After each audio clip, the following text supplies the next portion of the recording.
अध्याय 29 गोरक्षाने भरतरीला दीक्षा दिली।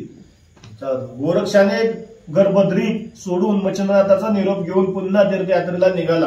सोन्याच्या विट्याऐवजी सारा परत सोन्याचा करून त्याने मच्छिंद्रनाथाची साधू भजनाची इच्छा पूर्ण केली होती। तीर्थयात्रा करीत करीत गोरक्ष गिरनार पर्वतावर गेला। तेथे दत्तात्रयांची भेट झाली। त्याने गोरक्षांचे मोठे प्रेमाने स्वागत केले। मच्छिंद्राची चौकशी केली आणि सांगितले की माझे एक काम कर, माझा आवडता असा भरतरी नावाचा शिष्य आहे, तो गेली 12 वर्षे त्याची पत्नी पिंगला हिच्या मृत्यूने दुःखी होऊन स्मशानात राहिला आहे। अन्न पाणी वर्जन करून केवळ पाने खाऊन फक्त बायकोचा ध्यास घेऊन बसला आहे। त्याला युद्धीने शोकापासून सोडव। मी त्याला अनुग्रह दिला तेव्हाच वचन घेतले आणि त्याचप्रमाणे तो भोग त्याचा मार्ग सोडून नाथपंथ स्वीकारणार आहे। त्याला आता पूर्ण मुदत झाली आहे।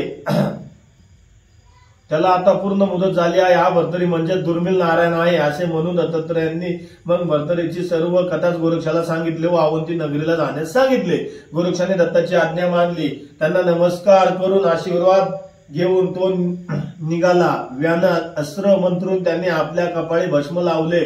त्यामुळे मधील अंतर तो फारच थोड्या वेळात कापून अवंती नगरीजवळ येऊन उतरला। स्मशानात जाऊन त्याने भरतरीला पाहिले तेव्हा भरतरीला टाळ्या न आणण्याचा त्याचा उत्साह फार मावळला। काय वाळलाय, हाडाचा सापळा उरलाय नुसता, याला काय उपदेश करणार? कपाळ अर्र, एका स्त्रीसाठी इतका वेडा झालाय। तो मच्छिंद्र तसा आणि हा असा, याचे मन सरळ होईलच वाटत नाही। कुत्र्याचे शेपूट एक वेळ सरळ होईल सारखेने कडुलिंबाना गोडी येईल, परिसाने खापराची सोने होईल, हिंगला अत्तराने सुवास लावेल, पण याचे मन काही माझा उपदेश घेणार नाही। आता काय करावे असा विचार करीत असताना त्याला एक युक्ती सुचली। त्याने नगरात जाऊन कुंभाराकडून एक मडके घेतले। मग त्याने त्याला रंग देऊन बाहुली सारखे दिसेल असे केले। ती बाहुली घेऊन तो भरतरीच्या जवळ चालत गेला व चालता चालता ठेच लागल्यासारखे करून धाडकन खाली पडला। ते मडके फुटले। लगेच गोरक्षाने आंबरडा फोडला। मडक्याचे तुकडे जळून पाहू लागला, रडू लागला, हाय हाय माझी प्राणेश्वरी मेली, माझी बाहुली गेली, कशी ग मला दुःखात लोटून गेलेस, असे नाना तऱ्हेने बरळतो गडबडा लोळू लागला। त्या मडक्याचे तुकडे कवटाळून तो एवढा आक्रोश करू लागला की क्षणभर भरतरी आपले दुःख विसरला आणि त्याला म्हणाला, अरे गोसाव्या, कसली बाहुली घेऊन बसला आहेस? मडके ते 1.5 दमडी टाकलीस तर दुसरे मिळेल मडके, ते केव्हा तरी फुटणारच, त्यासाठी एवढे रडायला काय झाले? गोरक्ष म्हणाला, हो तुम्हाला काय, ज्याचे जाते त्याला कळते, त्याचे दुःख त्याला तुम्हाला। गोरक्ष म्हणाला, हो तुम्हाला काय, ज्याचे त्याला कळते त्याचे दुःख त्याला, तुम्हाला ते मडके 2 आकड्याचे वाटणार, पण तुझी बाहुली ती माया माझी बहीण होती, ती 12 वर्ष मचनोटीत रडत बसला आहे, ते काय म्हणून? कोणती पिंगला होती, तिसाठी तुम्ही का झुरता? असे भरतरी त्याला म्हणाला। तिचे मडकेनी हंडा मासाची स्त्री कुठे, तुलना तरी होईल का? मडकेनी ते कुंभाराकडे जा, परत घेऊन ये, असं त्याने बाहुली होऊन महिला कशी ती परत येणार? गोरक्ष म्हणाला, मी एकच नाही तर 1000 तुला तुझ्या स्वरूपा करतो, कशाची पैन लावतोस? बोल भरतरी, तू तर माझी पिंगला प्रत्यक्षात आणून दाखवल तर मी तुला राजयोग करेन। तर या ठिकाणी हा जो अध्याय आहे 29, या ठिकाणी गोरक्षाने भरतरीला दीक्षा दिली। ती कशी दिली? तर या ठिकाणी भरतरी 12 वर्ष झालं स्मशानातच आपले उर्वळीत बसला होता, पिंगला नाव करत, आणि तिथे पालापाचोळ खात जगत होता। हे दत्तात्रयांना वरून द्यावानी सांगितले की माझा पुत्र जो आहे त्यांच्यावर तुमचे लक्ष आहे का? दत्तात्रय म्हटले त्याच्यावर माझं आहे। अंतर्यामी दत्तांनी पाहिलं तर भरतरीचे शरीर हे पूर्ण शून्य झाले होते। मग दत्तात्रय काय करतात? गोरक्षनाथाला ते सांगतात की तू याला उपदेश दे। तेव्हा गोरक्षनाथ काय करतो? उपदेश देण्यासाठी भरतरीच्या तिथे जातो आणि भरतरीला, अरे याला बघून आपण कसा उपदेश द्यायचा? एक वेळेस त्यांनी उदाहरण दिलेले आहे की याला कसा उपदेश देणार? एका स्त्रीसाठी एवढे तो संसारात गुंतला, एक आमचे गुरु मच्छिंद्रनाथ आणि एक हा, अरे यांचा कसा उपदेश द्यायचा याला? हे ऐकून त्याला एक युक्ती सुचली। त्याने एक मडके घेतले आणि त्या मडक्याला रंगवून बाहुली सारखे बनवले आणि जिथे भर्तरीनाथ शोक करत बसला होता त्या ठिकाणी जाऊन ते मडके त्याच्या अंगावरून पाडले आणि ते फुटले आणि तो आक्रोश करू लागला, रडू लागला. तेव्हा भर्तरी त्याला पाहून त्याचे दुःख थोडा तो विसरलाच. अरे हा का आक्रोश करू लागला, एक मडकं तुटले ना आक्रोश करू लागला, याला पुन्हा मडके घेऊ शकत नाही का, असे त्या गोसाव्याला त्यांनी विचारलंय. गोसाव्या, अरे एवढ्या मडक्यासाठी तू का रडत बसलायस, जा कुंभाराकडे जाऊन मडके घेऊन ये. आणि गोरक्षनाथ म्हणतात, तू तरी काय 12 वर्ष इथेच रडत बसलाय की त्या पिंगलेसाठी.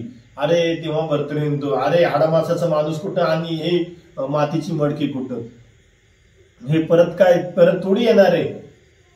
तेव्हा गोरक्षनाथ म्हणतात की मी तुला तुझ्या पिंगला परत आणून देऊ शकतो. तेव्हा तो म्हणतो की तू काय लावशील, पैस काय लावशील. तेव्हा म्हणतो की माझे सगळे राजवैभव तुला देतो. ठीक आहे, ते म्हणलं की लावतो पैस. मग भस्माची चिमटी मंत्र म्हणून गोरक्षनाथ हजारो पिंगला त्याच्या समोर उभे करतात आणि त्याची जी मेन पिंगला असती त्याच्या समोर येते आणि बोलू लागती, महाराज 12 वर्ष झाली तुम्ही या स्मशानातच बसलायत, मी स्वर्गात गेले आहे आणि मृत्यू कुणालाही टळाला नाही, त्यामुळे तुम्ही आक्रोश करू नका. तेव्हा ते पिंगलाला पाहून फार खुश झाला आणि तिला बोलू लागला. तेव्हा त्याला खूप बरं वाटले. तेव्हा त्याने गोरक्षनाथाला हात जोडून नमस्कार घालायला म्हटलं की तुम्ही योग सामर्थ्याच्या साह्याने माझ्यासमोर हजारो पिंगला उभ्या केला, आता मला कुठल्याही संसारात मन नाही, मला तुमच्यासोबत घेऊन चला, असे भर्तरीनाथ त्याला म्हटले. तेव्हा म्हटला ठीक आहे.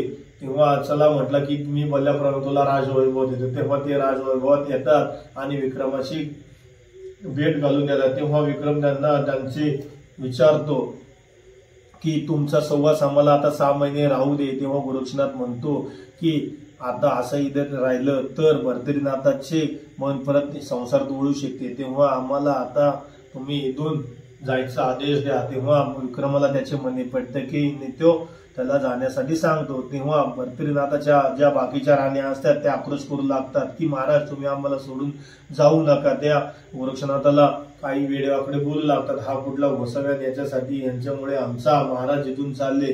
ते विनवणी करतात भर्तरीला की महाराज तुम्ही जरी मशानात होता, आमच्या डोळ्यासमोर होता, पण तुम्ही इथे लांब जाऊ नका, तुम्हाला घ्यायचं आहे उद्देश तर आमच्या डोळ्यासमोर राहा. तेव्हा भर्तरी त्यांचे म्हणणे का ऐकत नाही. गोरक्षनाथ म्हणतो तुला जर उपदेश द्यायचा असेल तर तुला ह्या राजवाड्यापासूनच भिक्षा मागावी लागेल. तेव्हा तो त्यांच्या स्त्रियाकडे भिक्षा मागू लागतो. तेव्हा त्यांच्या स्त्रिया आक्रोश करू लागतात. मग भिक्षा मागून तो गोरक्षनाथाकडे येतो आणि म्हणतो की महाराज मला आता इथं घेऊन चला. मग ते नागरद्वारापासून लांब जातात. तेव्हा भर्तरीचे शरीर फार शून्य झालेले असल्याने योग मंत्राच्या साह्याने गोरक्षनाथ त्याच्या शरीरात दष्टपुष्ट करून त्याला उत्साहित तयार करतात आणि ते दत्तात्रयाच्या दर्शनासाठी जातात. अशा ठिकाणी भर्तरी व दत्ताची भेट घेतात आणि गोरक्षनाथ कुरवाळतो आणि या ठिकाणी आपला मग अध्याय श्री नवनाथ कथासार 29 पूर्ण होतो. फलश्रुतीच्या पाटणाने शैरव 12 होईल, स्त्री वाताप दूर होईल. श्री नवनाथ कथासार अध्याय 19 संपूर्ण. पुंडलिक वरदे हरी विठ्ठल. श्री ज्ञानदेव तुकाराम ज्ञानेश्वर महाराज की जय. संत तुकाराम महाराज की, जगद्गुरु दत्तगुरु महाराज की, नामनाथ महाराज की जय. जय जय रघुवीर समर्थ.